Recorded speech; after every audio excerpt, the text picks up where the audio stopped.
하나님의 말씀 창세기 13장입니다. 창세기 13장 1절부터 6절까지 제가 봉독을 해드리겠습니다.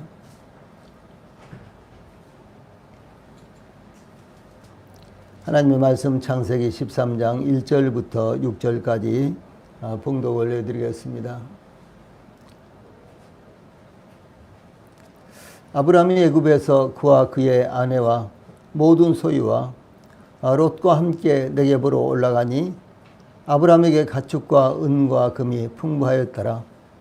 그가 네겝 위에서부터 길을 떠나 베델에 이르며 베델과 아이 사이 곧 전에 장막 쳤던 곳에 이르니 그가 처음으로 제단을 쌓은 곳이라. 그가 거기서 여호와의 이름을 불렀더라. 아브라함의 일행 롯도 양과 소와 장막이 있으므로 그 땅이 그들이 동거하기에 넉넉하지 못하였으니 이는 그들의 소유가 많아서 통과할 수 없었습니다. 아멘. 오늘 저녁에는 창세기 13장 1절로 6절 말씀을 통해서 욕심으로 오는 결과, 욕심이 잉태한 즉 죄를 낳고 죄가 장성한 즉 사망을 낳느니라. 이런 말씀이 야고보서에 나오죠. 그런데 욕심이 과도한 이와 같은 결과, 욕심으로부터 오는 결과, 이 결과가 어떤 것인가, 이 본문을 통해서 교훈을 받기를 원합니다.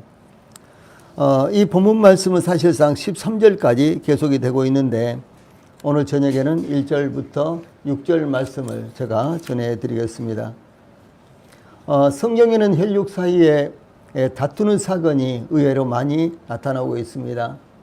세상에서도 당연히 그렇죠. 재벌들이 이제 부모의 유산 때문에 법정 다툼을 한다든가 그런 일들이 대부분의 이 재벌 가운데 나타나고 있는, 참으로 서민들이 생각하면은 이해가 되지 않는 그와 같은 일들이 반복해서 일어나고 있습니다. 그런데 이 성경에서도 이 혈육 사이에 다투는 이와 같은 사건들이 대단히 많이 나타나고 있습니다. 아담과 하와의 두 아들 가인과 아벨은 서로 다투고 경쟁하는 사이는 아니었는데, 그런데 가인은 동생 아벨을 시기함으로 쳐 죽이고 인류 최초의 이 살인자가 되었던 이와 같은 내용이 성경에 기록되어 있습니다. 아담의 7대 손 라멕은 두 아내를 취하였는데 아다와 실라라는 이와 같은 아내였습니다. 창세기 4장 19절에 나타납니다. 그런데 이 라멕은 두 아내를 통해서 3명의 아들을 낳았는데 야발과 유발과 두발간이라는 이와 같은 아들들이었습니다. 이 세 아들이 인류의 역사상 이 다양한 문화를 창조한 인물들이었는데, 그런데 라멕은 두 아내들에게 아다와 실라여 내 목소리를 들으라. 라멕의 아내들이여 내 말을 들으라. 나의 상처로 말미암아 내가 사람을 죽였고 나의 상함으로 말미암아 소년을 죽였도다. 가인을 위해서는 벌이 7배일진데 라멕을 위해서는 벌이 77배 이르로다. 창세기 4장 23절로 24절에 이렇게 라멕이 노래를 지어서 부르는 내용이 나타나고 있습니다. 이것은 라멕이 생명의 위협을 받고 있었다라고 하는 것을 의미를 하는 것입니다. 또 이삭의 쌍둥이 아들인 이삭의 쌍둥이 아들인 에서와 야곱의 후손은 에서와 야곱의 다툼은 후손들인 다음 세대에 이르기까지도 계속되고 있는 이와 같은 현상이었습니다. 이와 같이 가장 가까워야 하며 가장 끈끈하고도 친근해야 되는 이 가족들 사이에서도 예기치 않게 문제가 발생하며 불상사로 이어지는 것이 성경에 나타나 있습니다.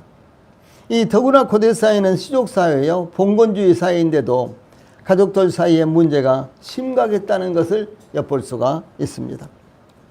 그러므로 본문을 통해 우리는 그리스도 안에서 영적인 하나님의 가족으로 또한 혈육의 가족으로 어떻게 그리스도의 사랑을 증진시키며 하나님의 선하신 뜻을 따를 수 있을 것인가, 이런 부분에 대해서 오늘 저녁에는 교훈을 받도록 하겠습니다.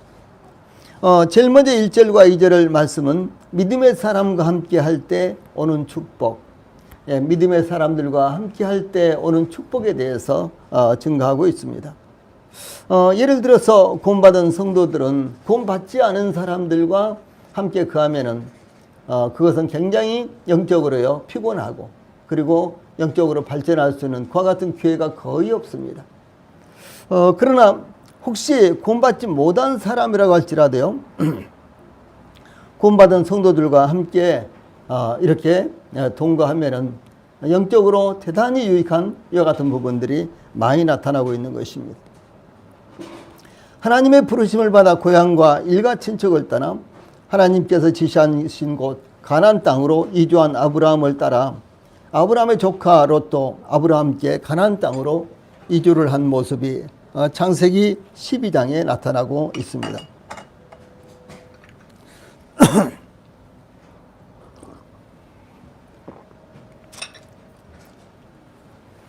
이 아브라함의 아버지 데라는 아브라함과 나홀과 하란을 낳았는데 하란에게서 롯이 태어났습니다.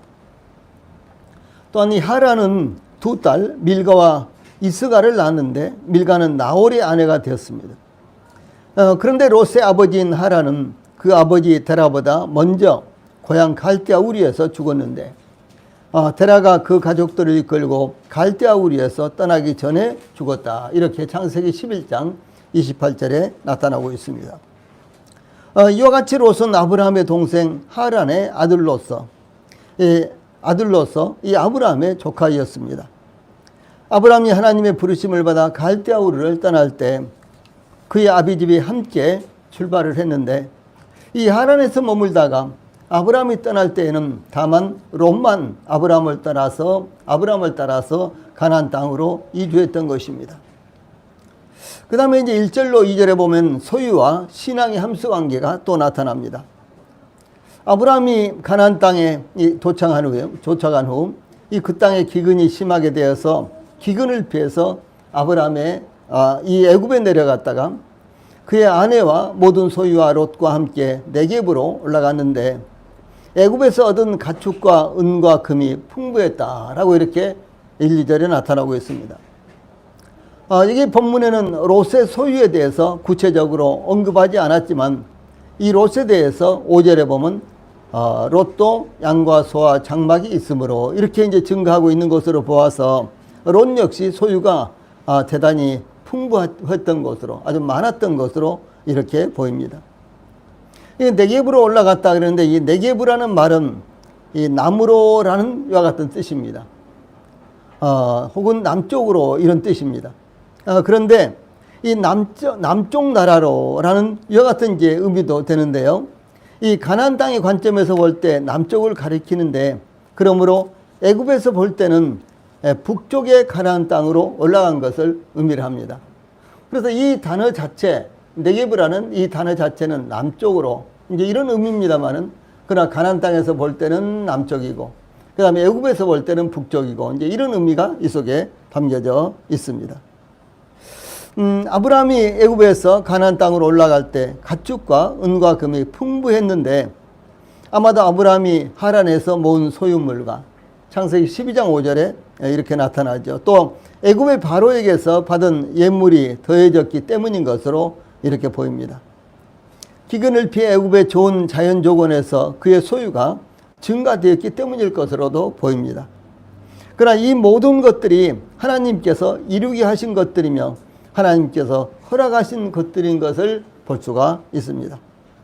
다만 기근을 피하기 위해 애굽으로 내려갔던 아브라함, 이 부끄러운 간증만 남겼던 아브라함에게 하나님께서는 풍성한 물질도 얻게 하신 것이 나타나고 있습니다.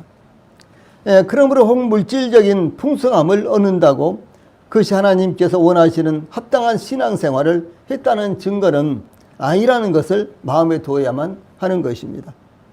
왜냐하면 일반적으로 물질이 풍부한 경우 하나님의 축복을 많이 받았다 이렇게 생각하지만 그러나 성경에서 말하는 것은 그렇지 않다는 것이죠. 다음에 3절로 4절에는 신앙의 회복의 길이 나타나고 있습니다. 아브라함은 애굽에서 네겝 즉 가나안 땅 남쪽으로 돌아왔는데 그는 또다시 네겝에서 출발하여 가나안 땅 북쪽으로 올라와 베델에 도착하여 베델과 아이 사이 전에 장막 쳤던 곳에 도착했는데 예, 그곳은 아브라함이 가나안 땅에 도착하여 처음으로 여호와 하나님을 위하여 제단을 쌓은 이와 같은 곳이죠. 예, 아브라함의 이와 같은 행보는 그가 애굽으로 내려갈 때에는 분명한 목적지가 없었지만 돌아올 때는 분명한 목적지가 있었던 것. 그러니까 분명한 목적지를 두고 야곱이 이제 가나안 땅을 거슬러서 올라오고 있는 이와 같은 모습이 나타난 것입니다. 예, 그것은 그가 하나님께 처음으로 제단을 쌓았던 곳으로 되돌아오는 이와 같은 것이었습니다. 이와 같이 아브라함은 그의 소유를 이끌고 애굽에서 출발하여 가나안 땅 남쪽 즉 네게브에 도착했고, 예, 또 거기서 출발해서 그가 가나안 땅에 도착하여 여호와를 위하여 최초로 제단을 쌓았던 곳까지 다시 돌아왔다라고 하는 것입니다. 이 아브라함의 생애 가운데 가나안 땅의 기근이 극심해서 아브라함이 애굽으로 내려가서 이제 목숨의 위협을 받을 것으로 예상을 하고 이 아브라함이 자기 아내인 사레를 이제 자기 누이 동생이라고 이렇게 이제 잘못 이제 거짓말을 함으로 말미암아 이 거짓말을 함으로 말미암아 자칫하면은 그의 아내 사라를 이제 이 애굽 왕에게 주고 말 본 이와 같은 아주 치명적인 실수를 저질렀습니다. 예, 그러므로 이제 이 아브라함이 애굽에 내려간 것은 대단한 실수였고, 그리고 아브라함으로서는 참으로 영적으로나 그리고 인간적으로도 참 창피스럽고 부끄러운 이와 같은 일이었습니다. 예, 그러므로 이제 아브라함은 이 애굽에서 이제 가나안 땅으로 돌아오되 특별히 가나안 땅에 도착해서 하나님 앞에 제단을 쌓았던 베델로 혹은 베델과 아이 사이 하나님께 최초로 제단을 쌓았던 곳으로 돌아오는 것이 아브라함에게는 대단히 중요한 것이었습니다. 요한계시록 2장에서 에베소 교회에 대해서 성령은 말씀하시기를 내가 어디에서 떨어진 것을 생각하고 처음 행위를 가지라 이렇게 말씀을 하십니다. 그래서 이 에베소 교회의 장점은 굉장히 많았습니다. 헌신과 갖가지 어려움 가운데도 참음과 그리고 뿐만 아니라 에베소 교회는 복음이 왕성하게 증거되었습니다. 그런데 하나의 문제가 있었는데 그것은 처음 사랑을 버린 것이었습니다. 그것이 에베소 교회에 대해서는요, 에베소 교회에 있어서는 아주 치명적인 것이었습니다. 그러므로 그 문제를 해결하기 위해서 성령님께서 에베소 교회에게 말씀하시기를 내가 어디서 떨어진 것을 발견하라 이렇게 말씀을 하신 것입니다. 그래서 처음 행위를 가져야지만 그들의 영성이 회복될 수 있다라고 이렇게 말씀을 하신 것입니다. 그러므로 아브라함도 이와 같이 그가 처음 하나님 앞에 제단을 쌓았던 것으로 돌아오는 것은 그의 영적인 회복을 위해서 대단히 중요한 이와 같은 일이었습니다. 예, 이와 같이 아브라함은 그의 소유를 이끌고 애굽에서 출발해서 가나안 땅 남쪽 즉 네게브에 도착했고 또 거기서 출발해서 그가 가나안 땅에 도착하여 처음 여호와를 위하여 최초로 제단을 쌓았던 곳까지 다시 돌아온 것입니다. 이 아브라함의 삶은 세상에서의 그리스도인들의 삶의 아주 전형적인 모습을 보여주는 것입니다. 아브라함이 그랬듯이 그리스도인들도 착각하기도 하고 잘못 판단하기도 합니다. 때로는 육신적인 안목으로 세상을 살아가기도 합니다. 또한 스스로도 인식하지 못한 가운데 하나님을 멀리하고 영적으로 좋지 않은 상태에 이르기도 합니다. 이 제자들은 예수님께서 체포되시고 끌려가시자 하나같이 도망치고 말았습니다. 가까스로 베드로는 예수님께서 신문당하신 대제사장의 뜰에서 여종의 질문에도 3번이나 예수님을 모른다고 맹세하며 저주하고 부인까지 했습니다. 그러나 그는 부활하신 예수님께서 돌아와 오순절 성령 강림으로 말미암아 이 복음의 문을 온 세상에 열었던 사람입니다. 왜냐하면 그가 하나님 예수님에게 예수님을 부인했지만 그러나 그가 예수님에게 돌아왔기 때문에 이와 같이 영적인 회복을 이룰 수가 있었으며 또 뿐만 아니라 복음의 증인으로서 이와 같이 귀하게 쓰임을 받을 수가 있었던 것입니다. 아브라함은 하나님께서 주신 가나안 땅에 기근이 들자 남방으로 옮겨가다가 결국 애굽으로 들어가서 그의 아내 사레의 미모 때문에 죽을 것을 염려해서 사레를 누이라고 말했으나 하나님의 도우심으로 질책을 받고 가나안 땅으로 되돌아왔습니다. 하나님의 도우심으로 이 이방인 애굽 왕에게 질책을 받고 그리고 이제 가나안 땅으로 되돌아오게 되었습니다. 특히 하나님을 위하여 제단을 쌓던 곳에 되돌아와 여호와의 이름을 불렀다 이렇게 증가하고 있습니다. 이와 같이 그리스도인들이 혹 하나님의 말씀에 불순종한다거나 하나님의 사랑을 잊고 지내더라도 다시 하나님께 돌아오는 것이 무엇보다도 중요한 것입니다. 또한 성도들의 교제 가운데서 멀어졌더라도 교제를 다시 회복하는 것이 중요한 것입니다. 그러므로 아무 칭찬거리가 없었던 사대 교회에 대해서조차도 요한계시록 3장 3절에 보면 그러므로 내가 어떻게 받았으며 어떻게 들었는지 생각하고 지켜 회개하라. 만약 일깨지 아니하면 내가 도둑같이 이르리니 어느 때에 내게 이르는지 내가 알지 못함이라. 이렇게 회개하고 돌아올 것을 촉구하고 있습니다. 혹시 지금 이 순간 우리가 내게 부에 있는가 우리 자신을 살펴봐야 됩니다. 더 멀리 애굽에 혹시 있는지 우리 자신을 살펴봐야 됩니다. 하나님께서 나타났던 곳으로 우리가 돌아와야 됩니다. 신앙의 회복은 속히 돌아올수록 대단히 유익한 것이다 라는 사실을 말씀하고 있는 것입니다. 아브라함이 애굽에서 네겝으로 돌아온 후에 가나안 땅 북쪽으로 올라와서 베델과 아이 사이 곧 전에 장막 쳤던 곳에 이르니 3절 그 다음에 4절에는 그가 처음으로 제단을 쌓은 곳이라. 이 말씀은 아브라함이 세겜 땅 모래 상수리 나무에 이르렀을 때 자기에게 나타나신 여호와께 그곳에서 제단을 쌓았던 이와 같은 사건을 의미하고 있습니다. 아브라함이 애굽에서 돌아와서 그가 처음으로 제단을 쌓았던 그곳에 이르렀지만 아브라함은 다시 제단을 쌓았다는 말씀이 없는 것으로 보아서 아브라함은 제단을 쌓지는 않았을 것으로 미루어 우리가 볼 수가 있습니다. 왜냐하면 그가 쌓았던 제단이 여전히 그곳에 있었을 것이기 때문이다. 이렇게 우리가 추정할 수가 있습니다. 그러므로 아브라함이 최초로 하나님 앞에 제단을 쌓았던 그 제단으로 그가 돌아왔을 때 영적인 회복이 이루어질 수가 있다는 사실을 본문은 우리들에게 말씀하고 있습니다. 그러므로 4절 후반부에는 그가 거기서 여호와의 이름을 불렀더라 이렇게 기록하고 있죠.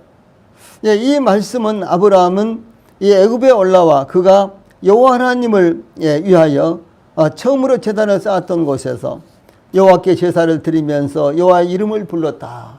이것을 의미하고 있습니다. 아브라함이 여호와의 이름을 불렀다는 것은 애굽으로 내려간 쓰라린 경험에 대해 회개하고 찬송과 기도로서 예배를 드렸다는 것을 의미합니다.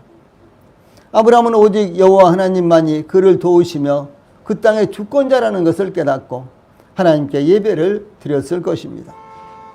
이와 같이 우리 성도들도 믿음 가운데 어떤 문제가 발생했을 때 신속하게 하나님께로 돌아오는 것이 우선적으로 필요하며 또한 하나님께 돌아와서 먼저 회개하고 하나님께 예배 드리는 것이 대단히 필요합니다. 비록 아브라함은 잠시 실패했지만 곧바로 하나님께 돌아왔으며 하나님의 이름을 불렀던 것이 우리에게도 교훈이 되어야 하는 것입니다. 다음에 5절로 6절에는 소유함으로 인한 인간관계의 형성, 소유함으로 인한 인간관계가 어떻게 형성되어 나가는가, 변화되어 나가는가 이런 모습을 우리들에게 보여주고 있습니다.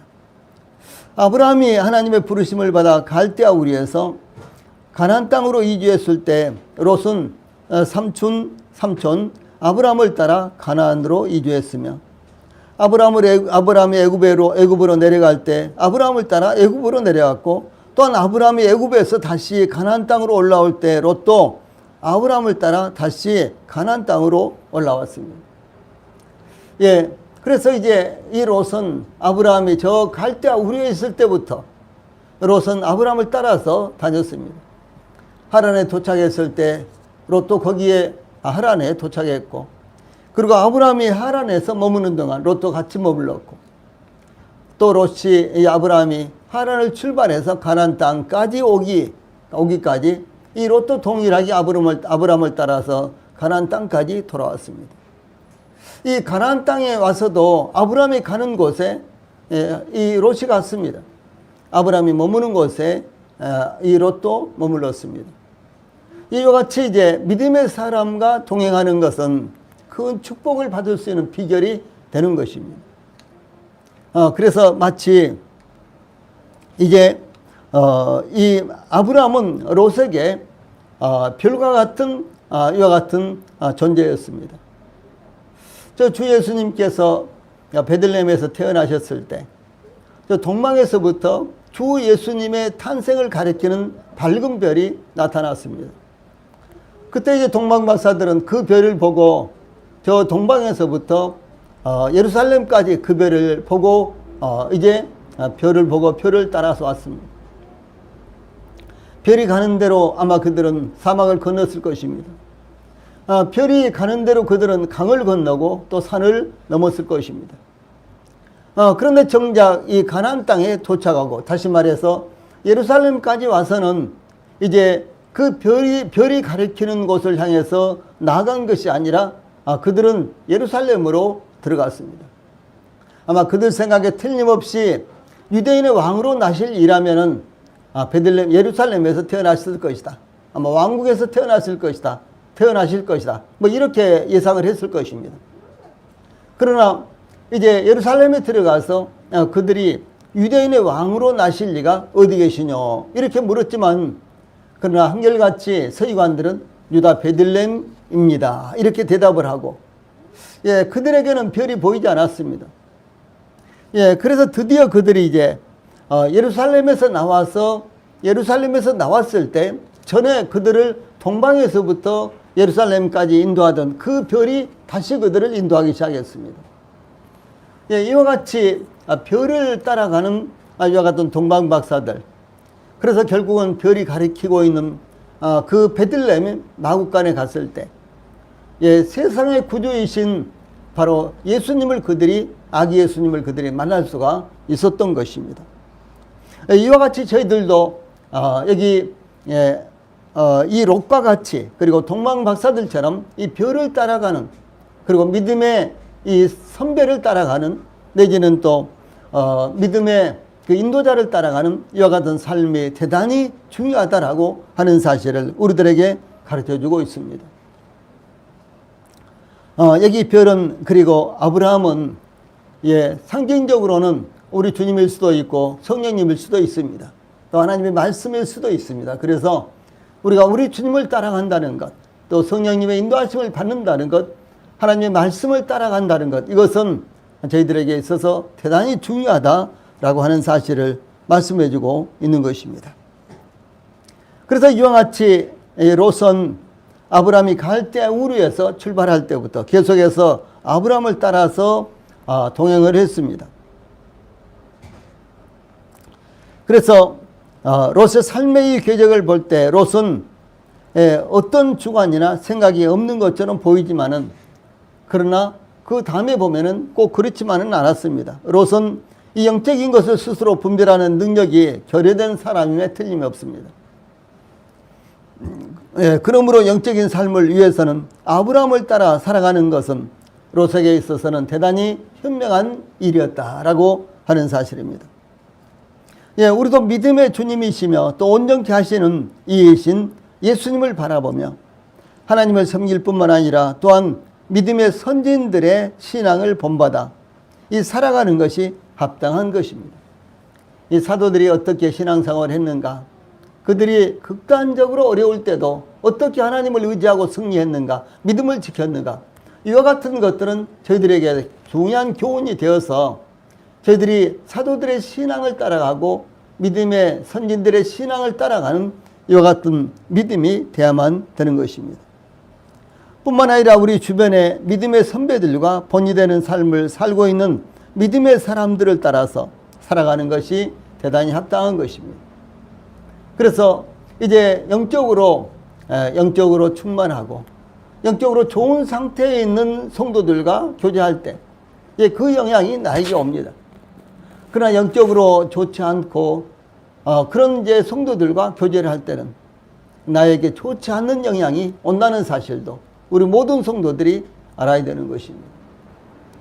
그러므로 영적으로 좋지 않는 이런 성도들과 교제할 때는 적절하게 내가 영적으로 리더를 할 수 있어야 되고, 또 합당하게 영적으로 리더를 할 수 있는 이런 상황으로 이끌어야지만 온전한 교제가 될 수가 있는 것입니다. 그런데 영적으로 좋지 않은 성도들과 교제하면서 그 좋지 않은 상태로 계속해서 나아가게 되면은 나의 신앙도 영적으로 좋지 않은 상태로 변해버릴 수 있다라고 하는 사실입니다. 여기 5절에 보면 아브라함의 일행 롯도 양과 소와 장막이 있으므로 이렇게 이제 증가하고 있는데, 아브라함과 마찬가지로 아브라함과 함께 애굽에서 올라온 롯도 많은 소유를 가지고 있었다, 많은 소유가 있었다라는 것을 의미합니다. 이 롯이 이와 같이 많은 소유물이 있었다는 것은 아브라함과 동행했기 때문이었을 것입니다. 그러므로 경건한 사람을 따라 살거나 그와의 동행은 영적인 것으로 또 물리적인 것으로 복을 얻게 된다는 것을 우리들에게 보여주고 있습니다. 요셉이 애굽에 팔려가 보디발의 집에 노예가 되었을 때 보디발의 집에 창세기 39장 5절에 보면 그가 요셉에게 자기의 집과 그의 모든 소유물을 주관하게 한 때부터 여호와께서 요셉을 위하여 그 애굽 사람의 집에 복을 내리심으로 여호와의 복이 그의 집과 밭에 있는 모든 소유에 미치니라, 이렇게 증가하고 있습니다. 참 얼마나 놀라운 일입니까? 요셉은 노예로 팔려왔습니다. 그런데 이 보디발은 노예 한 사람을 샀는데 바로 요셉이었습니다. 그런데 요셉이 아주 지혜롭고 요셉이 충성스러웠기 때문에 자기 집의 모든 재물을 맡기는 소위 청직으로 이제 요셉이라는 노예를 등용을 했습니다. 그때부터 하나님께서 소위 이 보디발의 집에 놀라운 축복을 이제 부어주셨습니다. 누구 때문에? 요셉 때문에 그랬어요. 참 중요한 것입니다. 또한 애굽의 왕 바로는 요셉을 총리로 세움으로 극심한 7년의 흉년을 슬기롭게 보낼 수가 있었고, 만약에 요셉을 총리로 등용하지 않았다면 어떻게 됐을까요? 애굽 사람들, 수도 없이 많은 애굽 사람들이 기근으로 말미암아 흉년으로 말미암아 죽었을 것입니다. 또 뿐만 아니라 저 가나안 땅에 살고 있는 요셉의 이 가족들도 큰 어려움을 당하게 되었을 것입니다. 그래서 이 요셉을 총리로 세움으로 극심한 7년의 흉년을 바로 왕, 애굽의 왕 바로는 슬기롭게 보낼 수가 있었고, 오히려 불을 헤아릴 수 없이 쌓게 되는 결과가 나타났습니다. 그러므로 잠언 13장 20절에 보면은 지혜로운 자와 동행하면 지혜를 얻고 미련한 자와 사귀면 해를 받느니라, 이렇게 기록된 잠언의 말씀을 우리 성도들이 잊지 않기를 바랍니다. 지혜로운 자와 동행하면 지혜를 얻고 미련한 자와 사귀면 해를 받느니라. 이 말씀은 우리가 이 세상에서요, 이제 세상 사람들과 교제를 할 때 어떤 정도의 수준으로 우리의 교제를 이어나가야 될 것인가를 가늠할 수 있는 이와 같은 말씀이며, 또 주의 몸된 교회 안에서도요, 이 성도들과 교제할 때 우리가 어떻게 교제를 해야 될 것인가, 이와 같은 부분에 대해서요, 중요한 이와 같은 교훈을 하고 있습니다.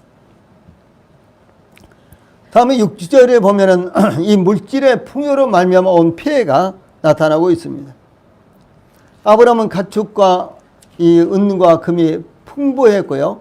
아브라함의 일행 롯도 양과 그리고 소와 이 장막이 있었다, 이렇게 증가하고 있습니다.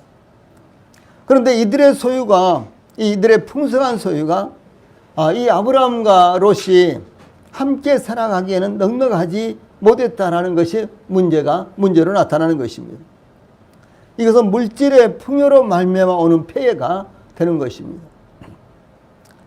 그러므로 6절 전반부에 보면 그 땅이 그들이 동거하기에 넉넉하지 못하였으니, 그 땅이 지금 여기 세겜 상수리나무 아래 그리고 베델과 아이 사이 그 땅이 이 롯과 그리고 아브람과 롯이 함께 살아가기에는 좀 비좁았다라고 하는 사실입니다. 그래서 6절 후반부에 보면은 이는 그들의 소유가 많아서 동거할 수 없음이었더라 이렇게 증가하고 있습니다.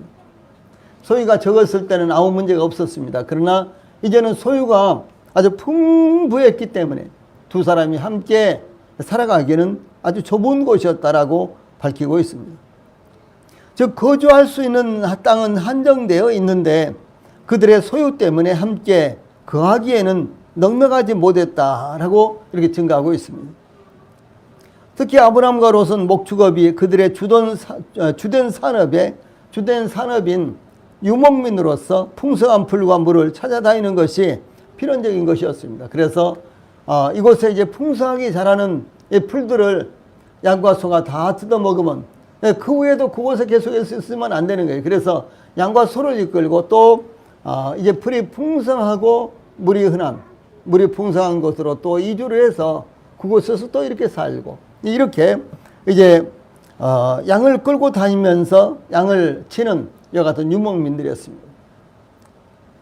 지금도 저 베두인족이라든가 그러니까 아라비아 사막이나 이런 곳에 있는 베두인족이라든가 저 몽골에 가면은 이제 이 목축업을 하는 이와 같은 사람들은 이제 한 곳에 이렇게 해서 이렇게 이제 텐트를 치고 살다가 그곳에 이제 풀들을 다 짐승들이 뜯어먹어 버리고 또 그러면은 그것을 모두 챙겨가지고 또 다른 데로 이주해서 또 그곳에 이제 또 텐트를 치고 또 다시 이제 그곳에서 얼마 동안 이렇게 생활을 하고 이런 것이 그들의 이제 일반적인 이와 같은 생활이었습니다. 그래서 이 아브라함과 롯도 동일하게 그런 상황이었습니다. 그래서 아브라함과 롯은 목축업이 그들의 주된 산업이었기 때문에 소위 이 풍성한 풀과 물을 찾아다니는 것은 아주 필연적인 일이었습니다. 그러므로 아브라함과 롯은 풀과 물이 풍성한 곳을 찾아다니며 짐승을 먹이지 않으면 안 되었는데 그 결과 서로 좋은 곳에서 자신의 짐승을 먹이려는 경쟁이 촉발되었던 것이고 이기심과 시기심으로 서로를 경계하게 되었다라고 하는 사실입니다. 이건 아브라함과 롯이 직접적으로 부딪힌 것은 아니었습니다. 아브라함의 목자와 롯의 목자가 이와 같이 양들을 치면서 짐승들을 치면서 이와 같이 부딪히는 것이었습니다. 그래서 자칫하면은 이 아브라함의 목자와 그리고 롯의 목자는 다투고 그리고 소리가 날 정도로 그들이 이렇게 다퉜습니다. 말씀드렸던 대로 이 아브라함과 롯에게 가축대가 적었을 때에는 아무런 문제가 되지 않았습니다. 그들의 소유가 적었을 때에는 서로 얼굴을 붉히거나 짐승들을 방목할 더 좋은 곳을 확보하려는 경쟁도 필요하지 않았습니다. 그래서 네 것이냐 내 것이냐 내가 먼저냐 내가 먼저냐 하는 이런 일로 말미암아 그들은 하등에 다툴 만한 일이 아무것도 없었습니다. 그러나 아브라함과 롯의 가축대가 많아지자 이 자신들의 가축대를 돌보기에 급급했고 이 서로를 배려할 여유가 사라졌으며 그로 말미암아 두 가정 사이에 화목한 관계가 깨어지게 되었습니다. 이 공동체의 사람 수가 적을 때에는 그 희소성으로 인해서 서로를 귀하게 여기며 배려하고 양보하는 이와 같은 마음을 많이 가지게 됩니다. 그러나 공동체에 많은 사람들이 모여들면 서로를 귀하게 여기지 않게 되며 이 다른 사람들에게 별로 귀중하게 여겨지지도 않는다는 것입니다. 그래서 결국은 서로를 이제 이 관심을 두지 않게 되고 그 결과 이 사랑의 결핍을 느끼게도 되고 이런 것입니다. 이 주변에서 이렇게 보면요, 마치 개업할 때 손님 한 사람을 왕처럼 생각을 하지만 장사가 잘 되어서 손님들이 문전성시를 이루게 되면 이 손님들도 귀찮아지게 되고 신경을 쓰지 않게 되는 이와 같은 모습을 볼 수가 있습니다. 이 자신에게 필요한 사람이 아니라 그들이 필요하기 때문에 찾아온 사람들로 이렇게 여기게 된다는 것이죠. 예. 우리 가게에 필요한 분, 저분이 안 오면 안 돼. 저분이 오니까 우리가 먹고 살아. 우리 가게가 잘 돼. 이렇게 생각을 해서 하는 것이 아니라 이제 나중에 사람들이 많이 오면은 자기가 배고프니까 오지 뭐. 우리 집 음식이 맛있으니까 오지 뭐. 이렇게 이제 생각을 하게 된다는 것이죠. 이 근처 음식점 한 군데는 점심 때 보면은 사람들이 줄을 서 있습니다. 예, 뭐 한 10명까지 이렇게 한 19명까지도 다니면서 보면요. 줄을 서 있는 경우가 있습니다. 그런데 실제로 그 집에 가서 음식을 먹어보니까요. 맛이 있고 없고는 둘째치고 대단히 불친절했어요. 예. 특별히 그 집 사장은 마치 그 손님들을 그냥 뭐라 그럴까 아주 그 취급을 하는데요. 아주 불쾌하게 취급을 했어요. 저는 음식이 아주 맛있다 그럴지라도 그 집에 다시 가고 싶은 생각이 뚝 떨어졌어요. 그래서 지금 몇 년째 됐지만 그 집에 다시 가지를 않았어요. 예. 그래서 이제 이런 상황이 소위 이제 우리 주변에서도 일어날 수 있고 우리들에게서도 동일하게 일어날 수 있다라고 하는 사실입니다. 교회를 처음 방문하고 그리고 그분이 복음을 깨닫고 침례받고 더해지기까지는 우리는 대단한 관심을 가지고 서로 돌봐주고 교제해주고 그렇습니다. 그러나 어느 시점이 지나가면은 무관심해지고 이제 이와 같이 관심을 두지 않게 되고요. 이런 현상도 우리 가운데서도 일어날 수 있습니다. 30년 동안이나 위안부와 이 착취당하고 있는 세계 여성들의 권리를 대변하기 위해서 활동해온 이 정의경연대도 돈과 관련하여 추문을 퍼뜨리고 그리고 세상에서 참 좋지 않은 말을 듣고 있습니다. 위안부의 명예 회복과 여성들의 권리 회복을 위한다는 취지가 퇴색이 돼버리고 말았어요. 참 얼마나 중요한 일입니까? 국가를 위해서도 참 중요한 일이었습니다. 예, 그분들 당사자들 뿐만 아니라 국가를 위해서도 참 필요한 일이었습니다. 예, 그런데도 불구하고 예, 그들이 그 취지를 잃어버리자 그야말로 손가락질을 당하고 그리고 모든 사람들이 돌아보지 않는 그와 같은 이제 단체가 되어버리고 말았습니다. 그래서 어느 시대나 마찬가지이겠지만 지금은 이 세상 모든 것이 다 치열한 경쟁의 세계로 이루어지고 있습니다. 그러므로 실수요자가 어떤 것을 선호하는지 어떻게 하면 수요자의 마음을 살 수 있는지 이 수요자의 마음을 꿰뚫는 것이 성공의 비결이 되는 것입니다. 이것은 뭐 공무원들이라도 마찬가지예요. 이 사업을 하는 분들은 더더욱 마찬가지입니다.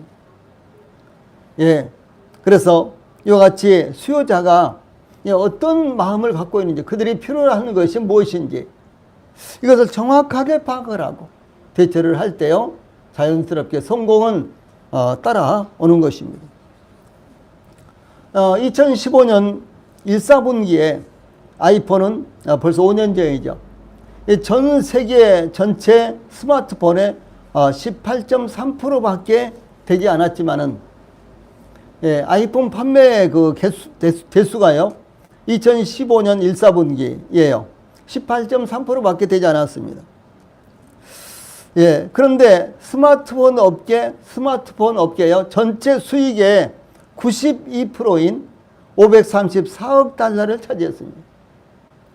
예, 18.3% 20%도 안 되는 개수를 팔았는데 수익은 92%를 수익을 얻은 거예요. 그 스마트폰 지구상에서 팔린 스마트폰 전체의 수익의 92%를 차지한 거예요. 또 2016년에 애플은 이 스마트폰 시장의 14.5%를 점유했는데 점유율이 훨씬 떨어졌죠. 그런데 세계 스마트폰 수익의 79%, 약 80%를 차지했습니다. 이것이 플랫폼 제국의 미래라는 이 책에 이렇게 나옵니다. 그래서 이 스마트폰 시장의 14.5%, 15% 정도밖에 대수로는 못 팔았는데 수익은 79%, 80%를 차지했다는 거예요. 무엇입니까? 애플이 이와 같이 성공할 수 있었던 것은 기술력도 있지만 그보다는 소비자들의 마음을 읽고 제품을 만들므로 아이폰을 아주 고급 제품처럼, 이 아이폰을 가지고 있는 사람은 차원이 다른 사람이야, 이제 이런 생각을 하도록 아이폰을 대단히 이 고가로 이렇게 팔았고, 예를 들어서 아이폰을 100만 원에 판다면 실제로 아이폰 값은 뭐 20만 원 내지 30만 원밖에 안 되는, 그런 건데, 그렇게 고가로 책정해서 아이폰을 가지고 다닌 사람들은 차원이 다른 사람이야, 그들 아주 귀한 사람이야, 이런 인식을 갖도록 이렇게 만든 결과가 아이폰이 이렇게 엄청난 수익을 올릴 수 있었던 비결이었다라고 이렇게 증가하고 있습니다. 그래서 이 소비자들의 마음을 읽고 제품을 만들므로 아이폰을 마치 신처럼 숭배하는 소비자들을 만들었기 때문이다 라고 이렇게 이 책은 밝히고 있습니다. 오늘날 세계는 코로나19로 말미암아 극도의 어려운 상황에 놓여 있습니다.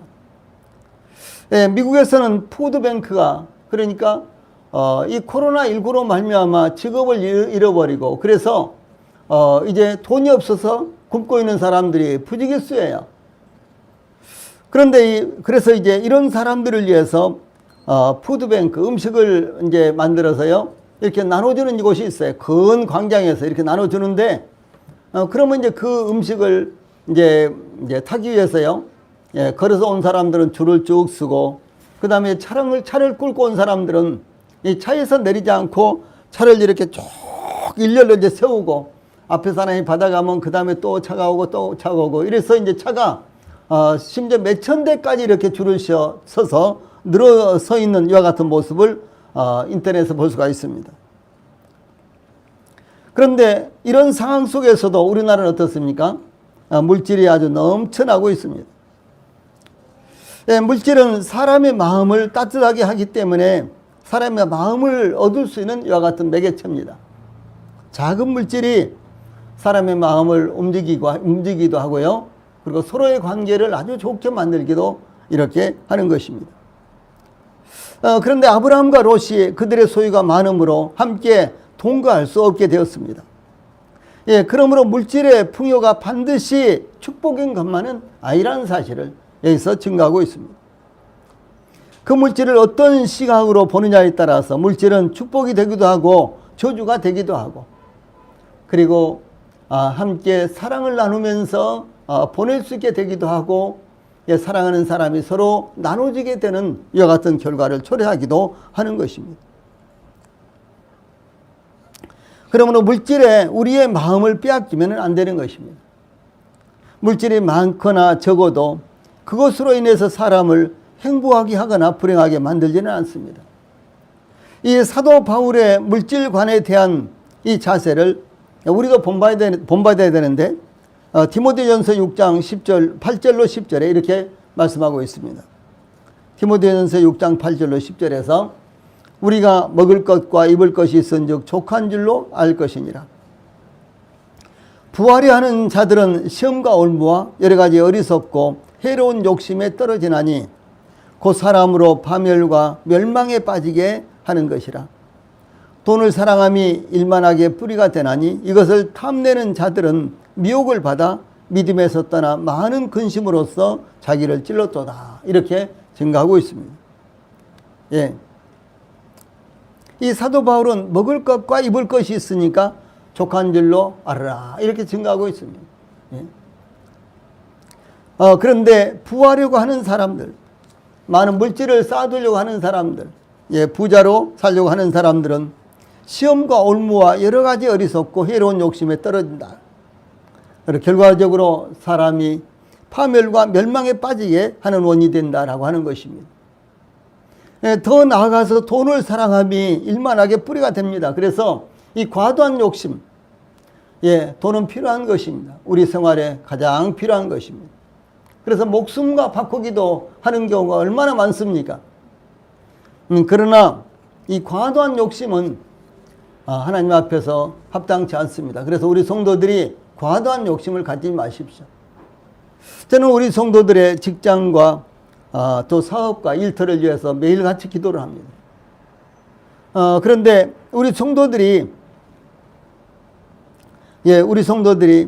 열심히 일하고 그리고 일한 만큼 보수를 받게 해달라고 이렇게 제가 기도하고 있습니다.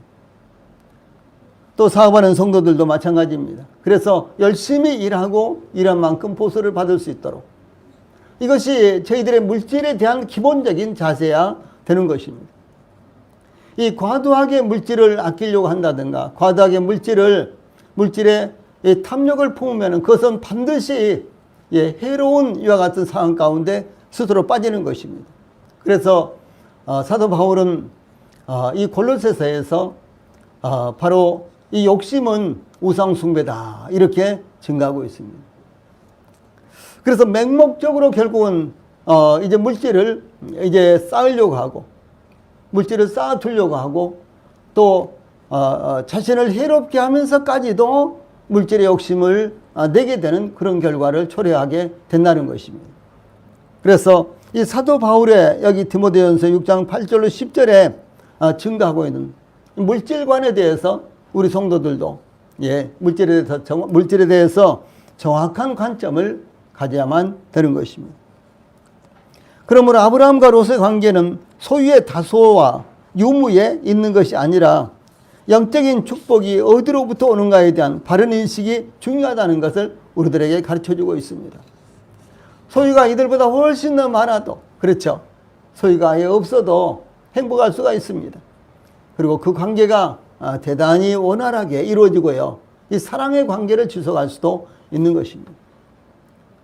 예를 들어서 가정에 꼭 물질이 많아야지만 부부가 서로 사랑하고 행복할 수 있는 것은 절대로 아닙니다. 오히려 물질이 지나치게 많으면 그것으로 말미암아 이제 가족들이 서로 다투고 또 부부가 다투고 또 사랑이 아니라 관계로서 다시 말해서 물질적인 관계로서 이제 부부 관계가 이루어지기도 하고 이렇게 큰 문제를 만들어 버리고 마는 것입니다. 그러므로 중요한 것은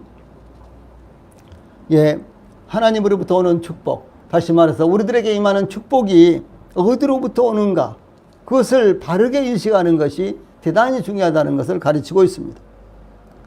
그러므로 우리의 소유가 많건 적건 혹은 유무와 관계없이 우리의 참된 축복의 통로가 어디인가를 바르게 인식해야 된다라는 교훈을요 오늘 본문 창세기 13장 1절로 6절은 저희들에게 교훈하고 있습니다. 그러므로 우리 성도들이 물질이 많든 적든 또 수입이 많든 적든 이것을 다스리고 계시는 분은 하나님이시며 부와 행복의 원천은 오직 하나님께 있다라는 사실에 대해서요 우리 모든 성도님들이 마음에 그와 같은 사실에 대해서 사실을 마음에 두시기를 바랍니다. 기도하시고 마치겠습니다.